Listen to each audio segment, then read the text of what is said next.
The final UFC event of the calendar year is finally upon us, and they go down to Florida, specifically Tampa, where they have a fight night card scheduled with 14 fights, and headlining the card is going to be a welterweight 5-round clash between former interim champion and multiple-time title challenger Colby Chaos Covington taking on streaking rising contender Joaquin Buckley, who currently rides a 5-fight winning streak, I should say.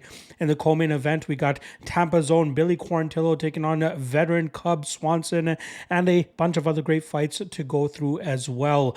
A reminder, this is the quick picks version of the UFC Tampa breakdown. I'll be getting right to the point for every single matchup, but if you want a little bit more information on a specific matchup or all the matchups, the best way to do so is to check out the MMA Lawcast, which is my full card breakdown that I normally drop earlier on in the week.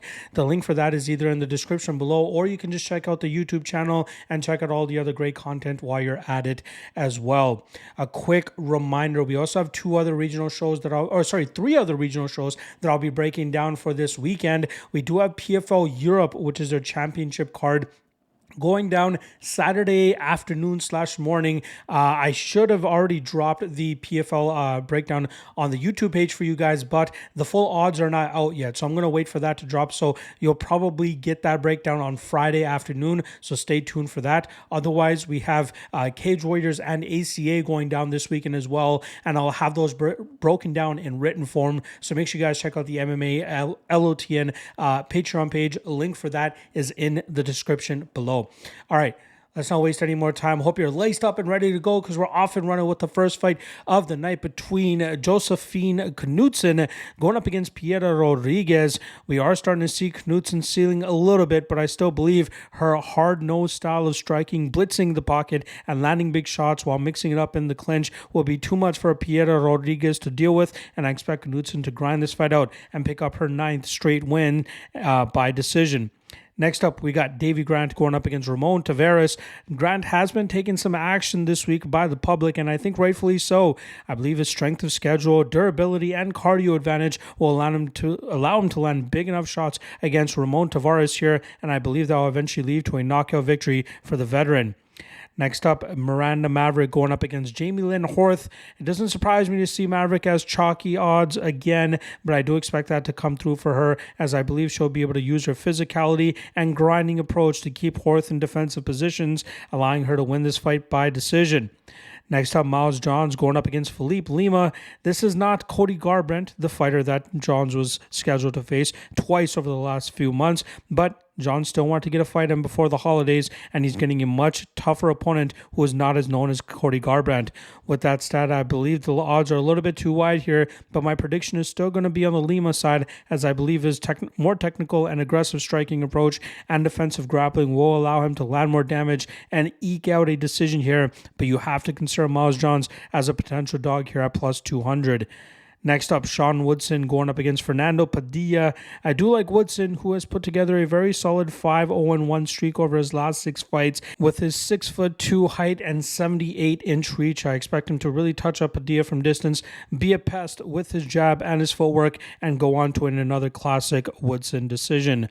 Next up, Joel Alvarez going up against Drakkar Klose. I believe the aggressiveness of Alvarez will allow him to get a late finish here over Drakkar Klose, but similar to Miles Johns earlier on in the card, I believe Klose, with his strength of schedule and his grinding ability, he is worth an underdog consideration here, especially considering how wide the odds are. So the official prediction will be a Joel Alvarez finish in the 2nd or 3rd round, but you cannot overlook Klose at these odds. Next up, Michael Johnson going up against Otman Azaitar. Johnson, probably one of the best fighters with a near 500 record, but some fight IQ mistakes often come back to haunt him, and I believe that will be the case here once again as he goes up against heavy hitter Otman Azaitar, who should be able to crash the pocket consistently and end up finding a knockout victory within the first round and a half.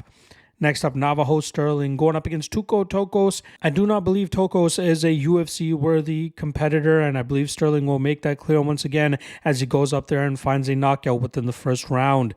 Next up, Adrian Yanez going up against Daniel Marcos. Marcos is seemingly getting the love from the public finally as he skyrocketed from -170 to about -230 at the time of this recording, and I believe that is a correct line movement. I believe his calf kicking abilities will render Yanez defenseless, and that will allow Marcos to put together a TKO victory within the second or third round. Light heavyweights going at it next year as we have Vitor Petrino and Dustin Jacoby. I do believe Petrino will be able to crash the pocket effectively here, and that will allow him to land those big shots on Jacoby, who just can't seem to get out of the way of opponents with big power.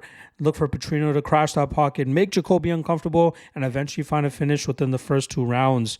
Next up, we have the flyweights going at it here as Manel Kape takes on Bruno Silva. I believe the explosiveness, power, and speed of Kape will end up being too much for Bruno here.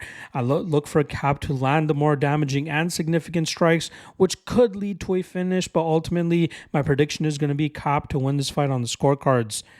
Co-main event here as we have Swanson going up against Tampa's own Billy Quarantillo, and Quarantillo has the relentless and smothering grappling style to cause Swanson a lot of trouble.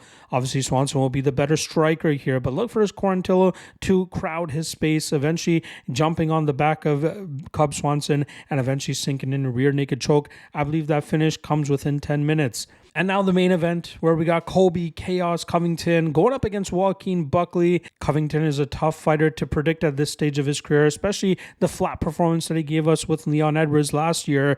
But I do expect him to showcase some of those issues once again here with Buckley. But it's hard to build too much confidence on Buckley at chalk, especially if Covington shows up 70% of the fighter that he used to be. That could be enough to overwhelm Buckley here. So odds-wise, Covington could be the spot, but in terms of a prediction, I'm going to go with Buckley and Buckley by knockout.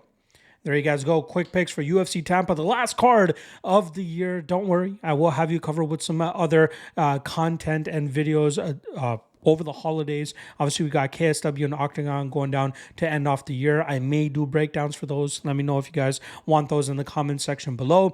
Otherwise, if you guys do not return to the channel for the rest of the year, happy holidays. Enjoy your time off. But I will be back tomorrow for the free parlay and the 3 best prop bets. I'll see you guys then, hopefully. Peace.